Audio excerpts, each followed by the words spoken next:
Bom dia, meus queridos, tudo bem com vocês? Aqui é o professor Max, mais uma vez. O mais conhecido como matador de onça, né?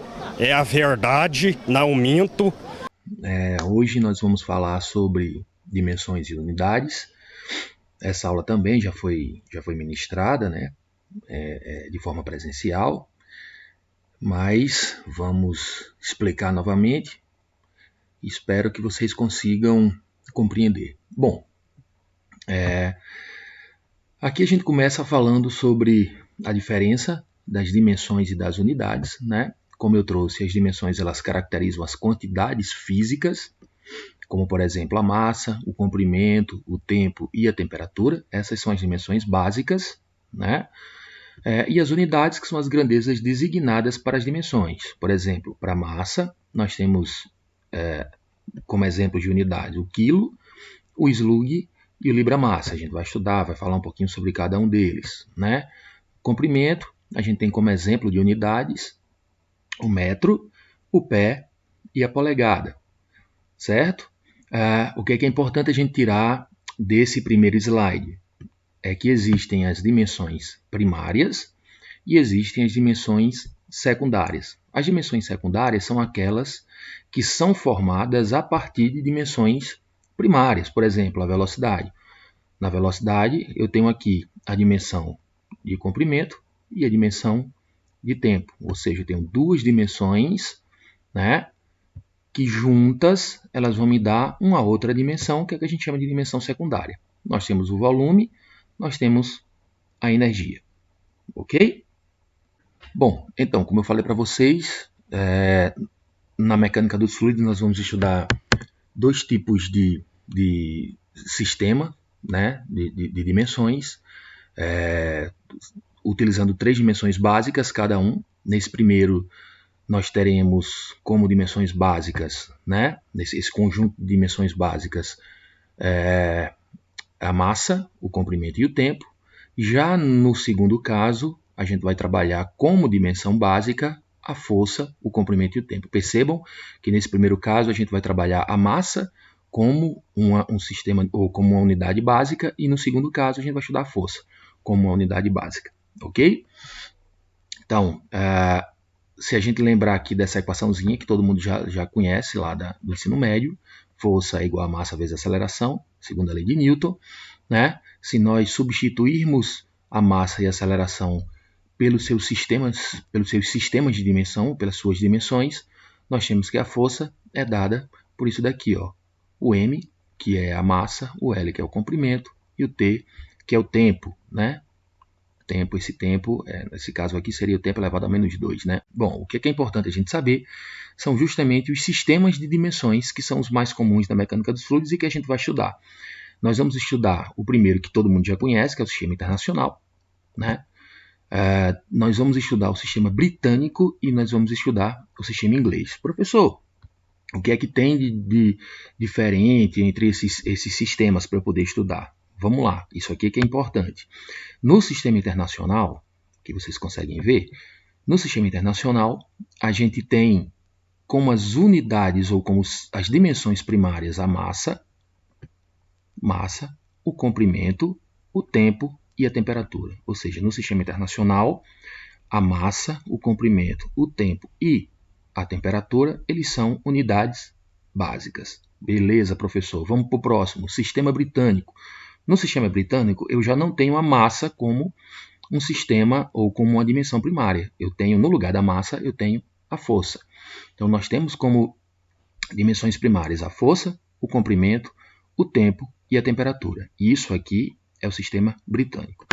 E no sistema inglês, professor? Para mim, britânico, inglês, né? É tudo a mesma coisa? Não, o sistema inglês, que é o que a gente vai estudar também, nós temos a força, a massa, o comprimento, o tempo e a temperatura, todos como dimensões primárias. Ou seja, a força e a massa vão ser dimensões primárias também, ou seja, elas não serão formadas por outras dimensões, ok?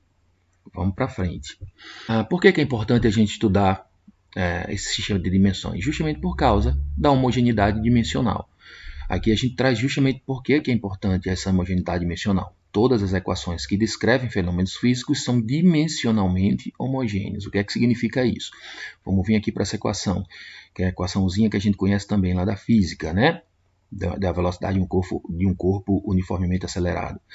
Então, aqui eu tenho velocidade. Geralmente eu quero que vocês encontrem a velocidade quando a gente conhece a velocidade inicial e quando eu tenho a aceleração e o tempo.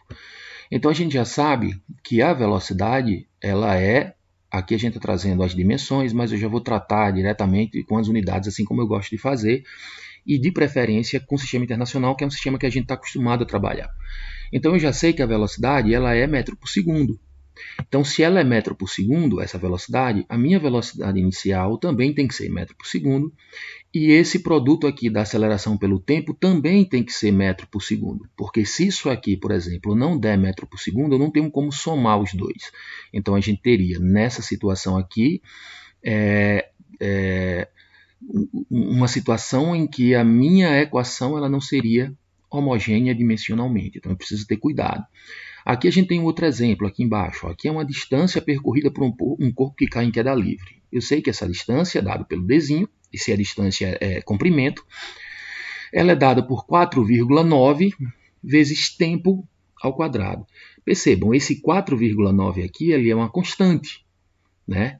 Ele é uma constante. Se eu quisesse descobrir qual é a unidade dessa constante, eu precisaria saber que a minha distância é dada em comprimento e que meu tempo ao quadrado, né, seria dado em segundo ao quadrado. Então, para que essa equação ela seja homogênea dimensionalmente, esse meu 4,9 aqui, ele teria que ser dado por a dimensão de comprimento dividido pelo tempo ao quadrado.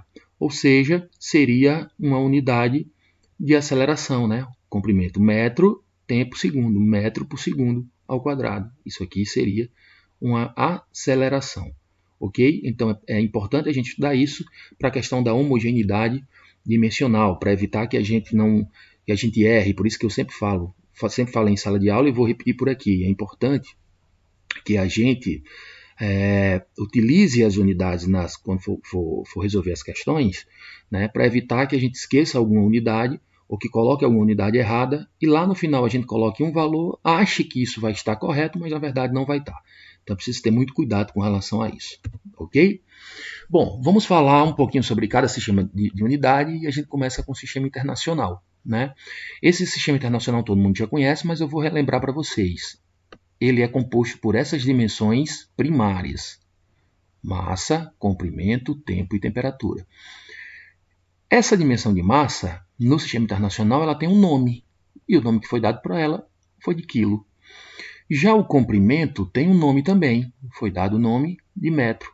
O tempo, segundo, temperatura, Kelvin. Quando a gente coloca essas unidades naquela equaçãozinha da segunda lei de Newton, né, força igual a massa vezes aceleração, aqui a gente tem dimensionalmente como é que está essa equação, né? Ela é função da massa, do comprimento e do tempo. E se a gente substituir a massa pela unidade do sistema internacional e a aceleração pela unidade do sistema internacional, a gente tem que a força vai ser igual a quilo, que é a massa, vezes a aceleração, que é metro por segundo ao quadrado. Agora vejam que coisa legal. Para eu não ficar chamando sempre quilo vezes metro por segundo ao quadrado, que seria a minha força, para eu não chamar quilo vezes metro por segundo ao quadrado direto, ficar chamando isso aqui direto, que é um nome muito grande, né? Uma coisa muito grande para se chamar, quilo vezes metro por segundo ao quadrado, Newton chegou e disse assim, eu vou fazer o seguinte, eu vou dizer que o quilo vezes metro por segundo ao quadrado vai ser um Newton. Então, ao invés da gente chamar quilo vezes metro por segundo ao quadrado, a gente chama isso aqui de N, que é o Newton. Tá?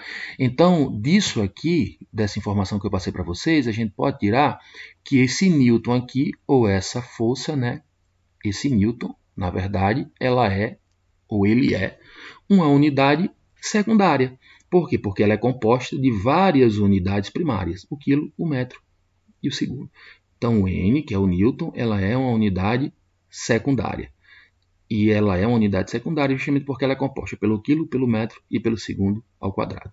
Como a gente já sabe, a aceleração da gravidade no sistema internacional é 9,807, ou 9,81. O que eu não quero é que vocês trabalhem mais com gravidade 10. Essa é uma consideração que a gente faz, mas que traz muito erro. Então, vocês podem até encontrar em alguns livros, principalmente os mais antigos, essa consideração de que a gravidade é 10, mas para a nossa disciplina vamos trabalhar com gravidade 9,807 ou 9,81. Os dois serão aceitáveis, ok? Porque é mesmo. E é desse jeito, é mesmo, e é porque é mesmo. Então falamos sobre o sistema internacional. Vamos para o próximo sistema, que é o sistema britânico. Só relembrando para vocês, o sistema britânico ele é formado pelas dimensões primárias, força, comprimento, tempo e temperatura. Percebam a diferença do sistema internacional. Lá no sistema internacional, minha unidade básica aqui não era a força, né? Era a massa. Então, se vocês observarem, a massa ela não está aqui, ó. Ela não entra nesse nosso cálculo como uma dimensão primária. A massa seria uma dimensão secundária, ok? Vamos só voltar para a gente relembrar. Ó, aqui eu tenho a massa como dimensão primária. Nesse meu caso, quem é uma dimensão secundária? A minha dimensão secundária, nesse caso, seria a força, que eu já mostrei para vocês. Já nesse caso aqui, a força ela é uma dimensão primária, e a gente teria, nesse caso, a massa como uma dimensão secundária. Ou seja, a massa, nesse caso, ela é formada por outras dimensões. Mas vamos lá, professor, vamos para frente. Então, a gente tem aqui a força, a unidade da força é o libra-força, LBF, o comprimento é o pé, o tempo é o segundo e a temperatura é o grau Rankine, né? Professor, mas e a unidade de massa que você falou? Acabou de dizer que essa unidade ela era uma unidade secundária. Como é que é o nome dessa unidade de massa? É essa daqui, ó, slug. E o que é esse slug, professor? O que é esse slug? Esse slug é o seguinte, eu pego essa massa, coloco ela em evidência e eu sei que a massa vai ser igual à força dividido pela aceleração. Se eu substituir a força pelo LBF, que é o libra-força, e a aceleração pelo pé por segundo ao quadrado, eu tenho que a minha massa é igual a isso daqui, ó, libra-força vezes segundo ao quadrado dividido por pé. Mesma coisa que eu falei para vocês no slide anterior. Para eu não ficar chamando isso aqui direto, LBF vezes segundo ao quadrado dividido por pé, porque fica muito cansativo, os caras deram um nome diferente a tudo isso daqui. Eles chamaram tudo isso daqui de slug. Então, na hora que eu vi na minha equação, no livro, na prova, seja lá onde for, uma massa em slug, eu já sei que essa massa eu vou precisar decompor ela nas suas unidades primárias, ou seja, em libra-força, em segundo e em pé, ok? Diferentemente do sistema internacional, a aceleração da gravidade no sistema britânico ele vale 32,174, ok, gente boa? Então vamos para frente. Sistema inglês. Qual é a diferença do sistema inglês para esses dois sistemas que a gente acabou de ver? Foi o que eu falei no início da aula. O sistema inglês ele possui todas essas dimensões primárias, todas, a força, a massa, o comprimento, o tempo e a temperatura, todas essas dimensões elas são primárias. A unidade da força LBF, que é o libra-força, vejam que diferencia da massa, que é o libra-massa, né? O comprimento é o pé, o tempo é o segundo e a temperatura é o Rankine, ok? Mas aqui tem uma observação. Como força e massa são definidos de forma independente, para que a equação da segunda lei de Newton seja homogênea, inclui-se uma constante de proporcionalidade chamada GC. É mesmo, é? Professor, não entendi absolutamente nada nisso que você me falou. Vamos lá, vamos voltar para aquela equação. Força é igual a massa vezes aceleração. Para que isso daqui seja homogêneo, eu preciso colocar esse meu GC aqui, ó. E esse meu GC, ele vale quanto? Ele vale 32,174, que é o valor da aceleração da gravidade, né? Aí as suas unidades, o LBM vezes FT, que é o pé, né? Libra-massa vezes pé, dividido pelo libra-força vezes o segundo ao quadrado. Como foi que eu descobri, professor, essas unidades aqui? Eu simplesmente coloquei o meu GC em evidência, e aí vocês fazem isso aí em casa como um exercício. Coloquei em evidência, ou seja, peguei esse GC e passei para cá para o lugar do F, e o F eu passei para baixo. E aí eu coloquei todas as unidades e achei a unidade do GC. Sabendo dessa unidade, né, do GC, o que é que a gente faz?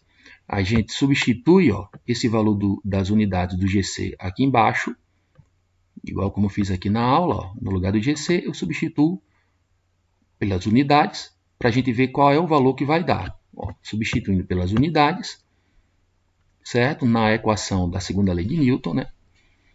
A gente corta o pé com pé, o libra-massa com libra-massa, segundo ao quadrado com segundo ao quadrado, e o que é que sobra? O libra-força.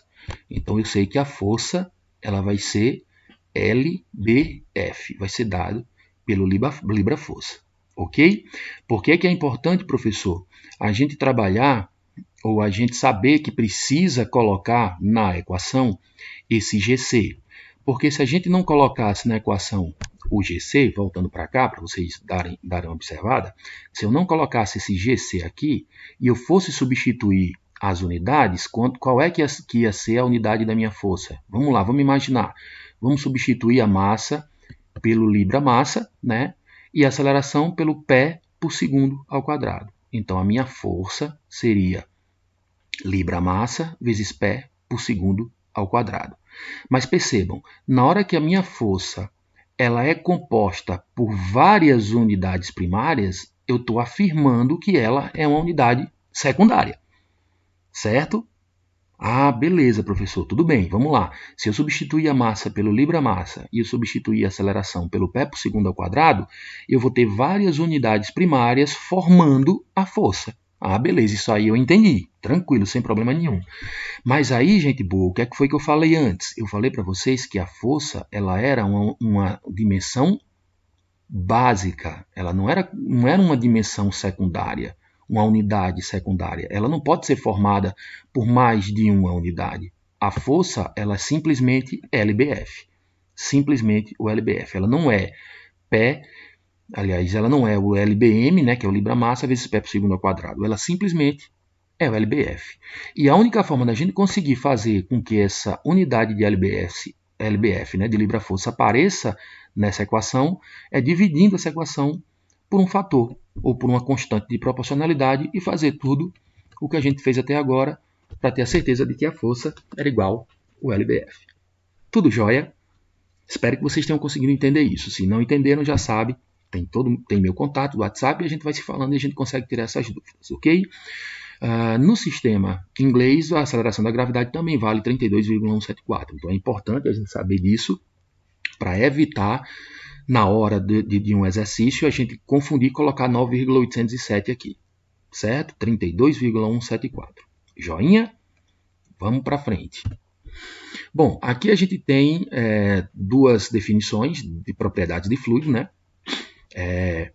São as propriedades intensivas e as propriedades extensivas. Nas nossas próximas aulas a gente vai definir melhor isso daí, mas de cara a gente pode dizer, com base no que eu trouxe para vocês, que as propriedades intensivas elas independem da massa do sistema. Ou seja, elas podem ser definidas pontualmente, por exemplo, a temperatura, a pressão, a massa específica. Tudo isso daqui independe da massa do sistema. Eu posso simplesmente medir essas propriedades num ponto só, porque vai depender do resto do sistema. Já as propriedades extensivas, elas dependem do tamanho ou da extensão do sistema. Como exemplo, a própria massa, o volume ou a quantidade de movimento, ou então a energia, certo? Mas isso daqui a gente vai falar melhor, principalmente no início da segunda unidade, para que vocês consigam compreender. O importante, por enquanto, é que vocês tenham em mente essas definições do que é uma propriedade intensiva, que é aquela que eu consigo medir num ponto, porque aquele ponto ele vai independer de outros pontos do sistema, já que ele não depende da massa, e as propriedades extensivas. Tudo bem? Então, vamos iniciar um assunto que vai ser muito importante para a gente, que são as propriedades em si. Quais são as propriedades desse fluido? A primeira propriedade importante que a gente tem, e a gente até já falou sobre ela, né, na aula anterior, é a massa específica, que é dada pela letra gregazinha ρ, né? É a massa ocupada por uma unidade de volume de uma dada substância, ou seja, eu posso definir a massa específica como a massa dividido pelo volume. No sistema internacional, quilo por metro cúbico. Isso daqui é a massa específica, né? Aí aqui a gente traz uma informação que é importante também, ó. A massa específica de um líquido depende basicamente da temperatura, enquanto a de um gás depende tanto da temperatura como da pressão. Esse caso aqui da massa específica de um líquido depender basicamente da temperatura é aquela questão da incompressibilidade que a gente comentou na aula anterior, né? A gente falou que um líquido ele é incompressível. Então, se esse líquido ele é incompressível, a massa específica ela só vai ser ou só vai sofrer influência da temperatura, certo? Enquanto a de um gás depende basicamente da pressão e da temperatura também. Aqui a gente tem um exemplo, né? Aqui a gente tem a massa específica da água a 20 graus Celsius, aqui eu tenho 1 atm e eu tenho 100 atm, ou seja, eu tenho a água líquida a 20 graus Celsius, né? Se eu aumentar a pressão dessa água, a pressão que eu estou exercendo sobre essa água, de 1 atm para 100 atm, percebam que é uma pressão absurda, né? Eu aumentei de 1 para 100 atm. Eu tive uma variação da massa específica de 998 para 1003, ou seja, uma variação aproximada de 0,5% só. Professor, mas você tinha dito que os líquidos eles são incompressíveis e houve uma compressão aqui. Realmente houve. Isso a gente já tinha comentado na época que a gente estava tendo aula presencial. Existe uma compressão, sim, dos líquidos, mas essa compressão ela é tão pequena em relação aos gases e eu preciso de uma pressão tão elevada para que essa compressão aconteça que a gente, na mecânica dos fluidos, a gente fala simplesmente que os líquidos eles são incompressíveis. Percebam aqui, ó, eu tenho água a uma pressão de 1 atmosfera. A água está na pressão de 1 atmosfera, né? Essa pressão ao nível do mar que a gente tem. Se eu mudar a temperatura de 20 para 75 graus, eu vou mudar a massa específica dela de 998, que era a massa específica inicial, para 975, ou seja, uma variação de 2,3%. Então percebam que a água ela é mais influenciada pela temperatura, né, a massa específica da água, do que pela pressão. Joinha? Existe uma outra, volume específico. Volume específico é o volume ocupado por unidade de massa de uma dada substância. Ou seja, o volume específico ele é simplesmente o inverso da massa específica. Basicamente isso daí. Densidade, razão entre a massa específica de uma substância A e a massa específica de uma substância de referência B. Geralmente a água a 4 graus Celsius, que ela simplesmente tem o valor de 1000 kg por metro cúbico. Vamos tentar entender isso aqui melhor, porque isso aqui é muito importante, isso aqui causa muita confusão e muito erro em prova. Muita gente, quando começa a trabalhar e a ouvir o termo massa específica, geralmente a gente costuma associar essa massa específica com a densidade, dizer que é a mesma coisa. De fato é a mesma coisa, é massa sobre volume. Mas geralmente a densidade a gente aplica para os sólidos e a massa específica para os fluidos. Mas, professor, e essa densidade aqui seria aquela mesma densidade, ou seja, seria a mesma massa específica? Não. Essa densidade D, ela é o que a gente chama de densidade relativa, ou seja, é a relação que eu tenho entre a massa específica de um fluido qualquer com a massa específica da água a uma determinada temperatura. Nesse caso, esse valor aqui, a água, no caso, ela vai estar sempre com a temperatura de 4 graus e ela vai ter o valor de 1000, ou seja, a densidade relativa vai ser a variação entre a massa específica de um fluido qualquer, geralmente um fluido que eu queira encontrar, queira descobrir a massa específica, e 1000, que é a massa específica da água. Ou seja, se vocês observarem, a densidade relativa, ou só densidade, ela é adimensional. Ela não tem unidade nenhuma. Então isso aqui às vezes causa também certas dificuldades, ou seja, o livro às vezes chega para a gente e dá, considere que a densidade de um gás é 0,8. E aí calcule alguma coisa, né? Às vezes a gente pode encontrar isso aí em um exercício. Aí pode ser que a gente confunda, a gente acha que aquela densidade que o exercício, que o autor quis dizer, era simplesmente a massa específica do gás. Mas nesse caso não é.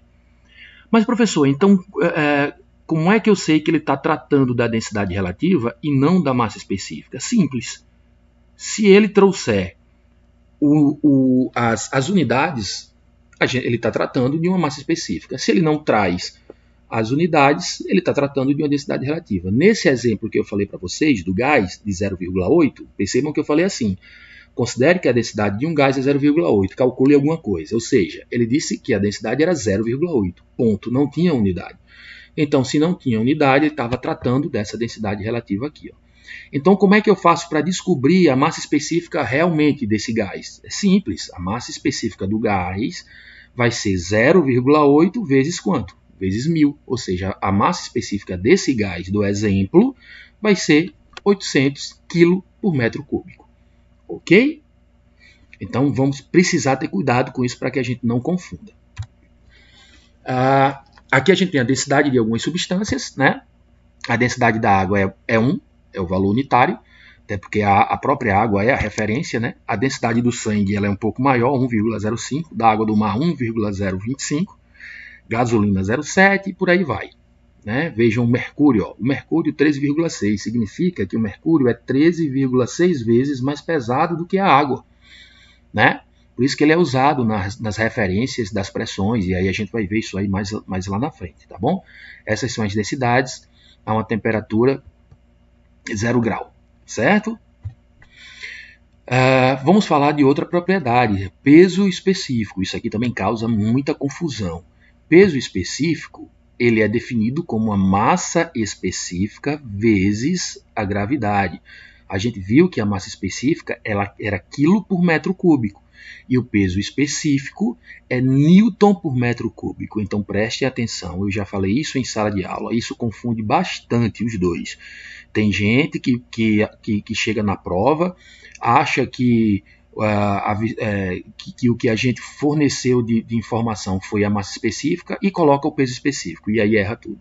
Então é preciso ter cuidado para que não confunda a massa específica com o peso específico, ok? A massa específica ela é massa dividida por volume. Peso específico é força ou peso dividido por volume. Ok, gente? Cuidado e atenção nessa diferença entre os dois. Bom, aqui a gente tem a lei dos gases ideais. A massa específica de um gás ideal está relacionada com a pressão e a temperatura através dessa seguinte equação de estado aqui, né, que a gente já conhece. P é igual a ρ multiplicado pelo R e o T. Né? O P é a pressão absoluta, o ρ é a massa específica e R é uma constante. Certo? Existem várias constantes com várias unidades diferentes. Aqui eu trouxe para vocês a de 8,314 kJ por kmol vezes o Kelvin, né? Onde esse mzão é a massa molar. Então essa é a primeira equaçãozinha que a gente precisa relembrar, né?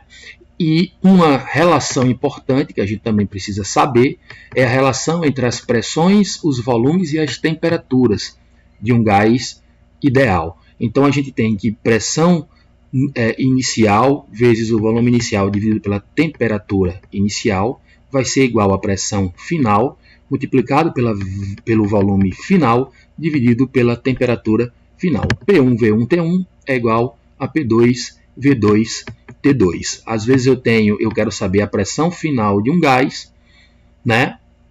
Quando esse gás foi submetido, por exemplo, a uma temperatura qualquer, né? Quando teve uma variação de temperatura, houve uma variação de volume.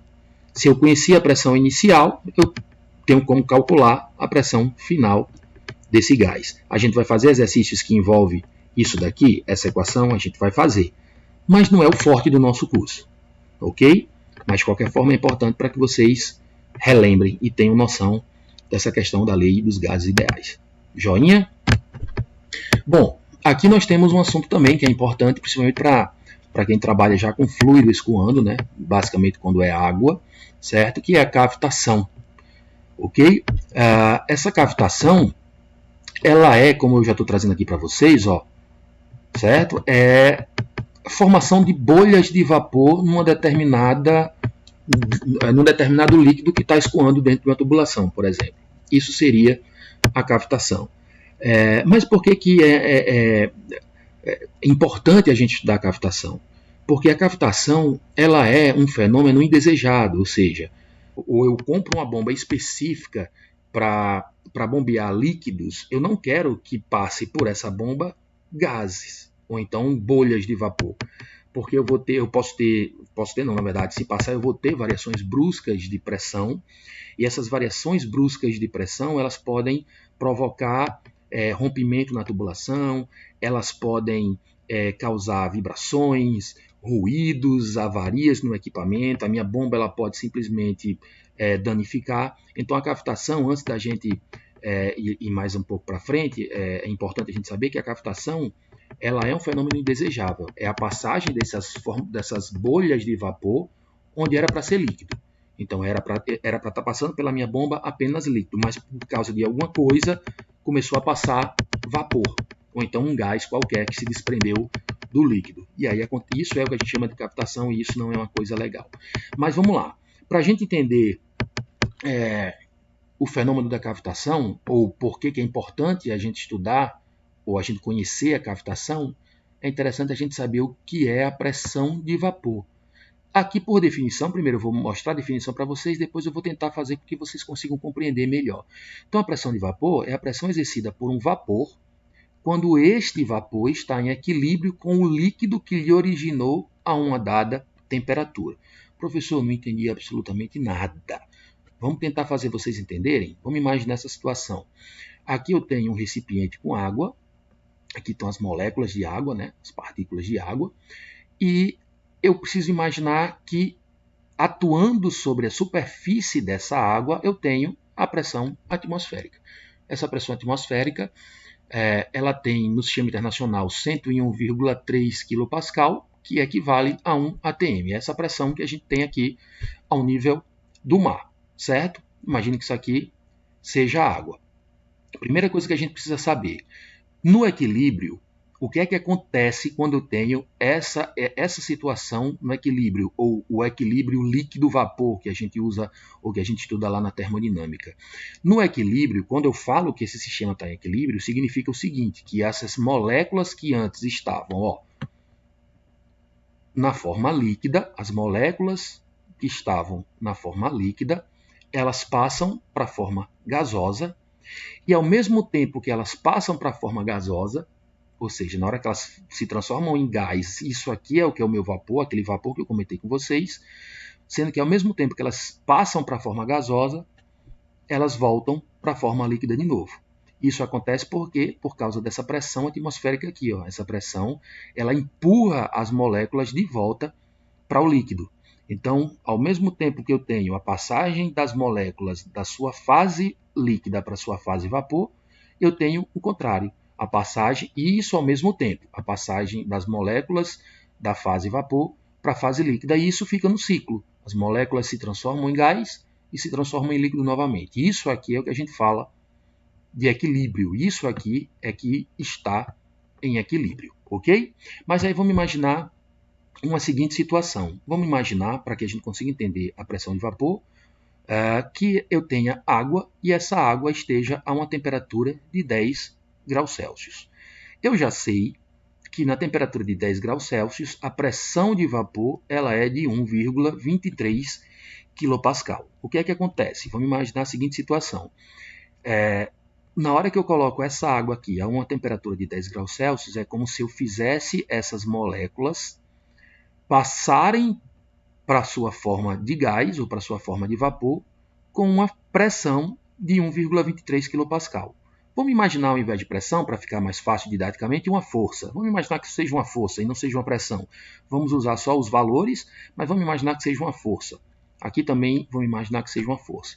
Então, na hora que a minha água está com a temperatura de 10 graus Celsius, ela tem uma força de 1,23 empurrando essas moléculas que estavam na sua fase vapor, na sua fase líquida, para que elas se transformem em moléculas na fase vapor. Certo? Sendo que, se vocês observarem, a pressão atmosférica, que é a pressão que está sendo exercida empurrando essas moléculas de volta para o líquido, ela é maior, ela é de 101. Então percebam, na hora eu coloco uma força de 1,23 para fazer com que essas moléculas elas se transformem em vapor, mas ao mesmo tempo eu tenho uma força contrária de 101,3, ou seja, uma força, uma pressão muito maior, fazendo com que esse líquido com que esse gás ele volte a ser líquido de novo. Então, é por isso que a gente sabe que, por exemplo, a água a uma temperatura de 10 graus Celsius ela não entra em ebulição. Existe evaporação dessa água? Sim, a evaporação acontece sempre na superfície. Então, são a passagem dessas moléculas que estão na fase líquida para a fase vapor, de uma forma irreversível, de uma forma que eu não consiga mais retornar. Porque apesar de eu ter dito que existe essa força ao contrário, mas tem todas as moléculas que antes eram da fase vapor ou na fase gasosa, elas conseguem voltar à fase líquida. É por isso que a água ela evapora. Né? Se vocês derramarem uma água aí na casa de vocês, quando vocês chegarem amanhã não vai ter mais. E em nenhum momento essa água, a tua casa atingiu 100 graus Celsius. Né? Houve essa evaporação natural. Mas a evaporação é diferente de ebulição. Certo? Então a gente sabe que a 10 graus Celsius a água ela não entra em ebulição. Ok? Mas vamos aumentar essa temperatura? Vamos agora dizer que a temperatura da água ela é de 50 graus Celsius. A 50 graus Celsius, a pressão de vapor dessa água é de 12,35 kPa. Então vamos fazer a mesma coisa que a gente fez no slide anterior. Ó, eu estou colocando uma força aqui nessas moléculas para fazer com que elas se transformem em gás. Qual é a minha força, professor? 12,35. É suficiente 12,35 para ultrapassar, ou pelo menos para igualar com a minha pressão atmosférica? Não. Eu estou aplicando uma força de 12,35, né? Seria uma pressão de vapor de 12,35, contra 101,3 kPa da pressão atmosférica. Então, a água a 50 graus ela vai evaporar mais do que uma água que está com uma temperatura de 10 graus Celsius, mas ela não vai entrar em ebulição ainda. Ela só entra em ebulição, e talvez eu tenha esquecido de falar isso, essa água aqui ela só vai entrar em ebulição quando a sua pressão de vapor se igualar com a pressão atmosférica. E quando é que isso acontece, professor? Quando a temperatura é de 100 graus Celsius. Então, quando a água ela tem uma temperatura de 100 graus Celsius, a pressão de vapor dela é de 101,3 kPa. Se vocês observarem, é a mesma pressão atmosférica. Então, nesse momento que a água atinge 100 graus Celsius, a pressão de vapor dela é de 101,3 kPa, que é igual à pressão atmosférica no nível do mar. Então, nesse ponto, ela começa a entrar em ebulição. Ok? Aí eu queria fazer uma pergunta para vocês. Se a gente pegasse esse mesmo sistema e a gente levasse lá para o Everest, lá para o topo do pico Everest, do Monte Everest, o que é que ia acontecer? Isso que eu estou explicando para vocês ia ser da mesma forma? A água ia continuar entrando em ebulição, ou seja, fervendo a 100 graus Celsius, ou a temperatura ia ser maior, ou a temperatura ia ser menor? O que é que vocês acham? Deem uma pausa aí no vídeo e pensem antes de responderem, tá? Então, se eu levar para o Everest, lá para cima, primeiro o que é que vai acontecer de mudança nesse sistema? O que vai mudar nesse sistema vai ser essa pressão atmosférica aqui, ó. A pressão atmosférica lá em cima, no Everest, ela é menor do que essa daqui, ó. Ela vai ser bem menor do que essa. Eu não tenho esses dados agora, os valores realmente exatos de pressão, mas não vai interessar também, por enquanto, né? Eu sei que a pressão ela é menor. Ou seja, se a pressão atmosférica lá no Everest ela é menor do que esse valor aqui, significa que para eu conseguir chegar nessa pressão de vapor, eu vou precisar de uma temperatura menor. Ou seja, uma temperatura abaixo de 100 graus Celsius já é capaz de fazer com que essa água ela entre em ebulição, ou seja, ela ferva, ela vai ferver numa temperatura mais baixa do que a temperatura que ela ferveria normalmente aqui. Se eu não me engano, é 72, 73 graus que ela ferve. Aí a gente pode pensar o inverso. Se eu colocar essa água dentro de uma panela de pressão, se esse sistema aqui for um sistema fechadinho e eu colocar uma panela de pressão, o que é que vai acontecer? É justamente o inverso do que aconteceu no Everest. O que é que eu tenho de pressão dentro da panela de pressão? Uma pressão igual a 101,3 kPa, menor ou maior. Ou seja, a pressão que eu tenho lá dentro da minha panela de pressão ela vai ser uma pressão maior do que a pressão atmosférica. Se a pressão ela é maior, a minha água, para ela atingir a pressão de vapor necessária para ela entrar em ebulição, ela vai precisar de uma temperatura maior para atingir essa ebulição. Então é isso que acontece na panela de pressão. A água ela ferve a uma temperatura mais alta, então eu vou ter a água na forma líquida a uma temperatura acima de 100 graus. Com isso eu consigo cozinhar os meus alimentos de uma forma mais rápida. Essa é a explicação da panela de pressão. Ok? Aqui a gente tem exemplos da cavitação, né? A formação das bolhas. Essa formação das bolhas aqui na bomba, nas hélices da bomba. Isso aqui eles causam diversos problemas, né, nos equipamentos. Os principais são a corrosão mesmo, né? Acontece a corrosão e às vezes eu vou precisar, se eu não tiver uma manutenção preventiva, isso aqui vai chegar um momento que isso aqui vai danificar ao ponto de eu precisar parar o meu processo para ter que trocar isso daqui e às vezes até precisar trocar a bomba. Ok, gente? Então isso aqui é o principal, a principal causa, o efeito da cavitação, que, como eu já falei para vocês, não é uma coisa interessante. A gente sempre tem que evitar a cavitação. Certo? Bom, aqui a gente tem a viscosidade, né? A gente vai falar um pouquinho sobre a viscosidade e sobre a tensão de cisalhamento, mas eu vou deixar para falar sobre isso aqui na próxima aula, para que não fique muito grande, muita informação para vocês. Tá joia, gente? Então, um abraço e até a próxima. Ficou bravo? Fala com coordenação.